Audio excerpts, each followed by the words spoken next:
Okudum mektubu, düşündüm daldım. Hasret çektim, elin elime saldım. Okudum mektubu, düşündüm daldım. Hasret çektim, elin elime saldım. O geçen günleri yadıma saldım. O geçen günleri yadıma saldım. Kısmetimiz böyleymiş, ayrılağın yar. Ayrılık dağında dağlanağın yar.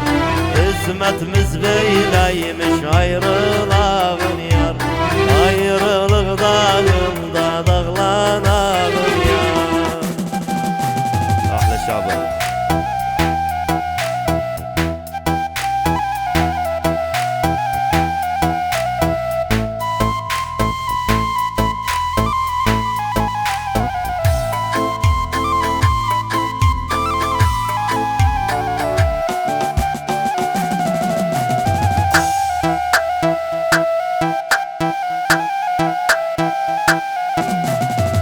Nedim bu kısmete, nedim kadere.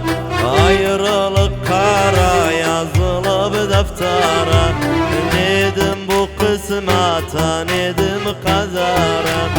Ayrılık kara yazılıp deftere. Ayrılmaya kıyaman düştük bu derde. Ayrılmaya kıyaman düştük bin kere.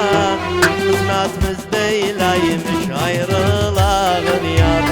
Ayrılık defterine yar düşağın. Kısmetimiz böyleymiş, ayrılağın yar. Ayrılık da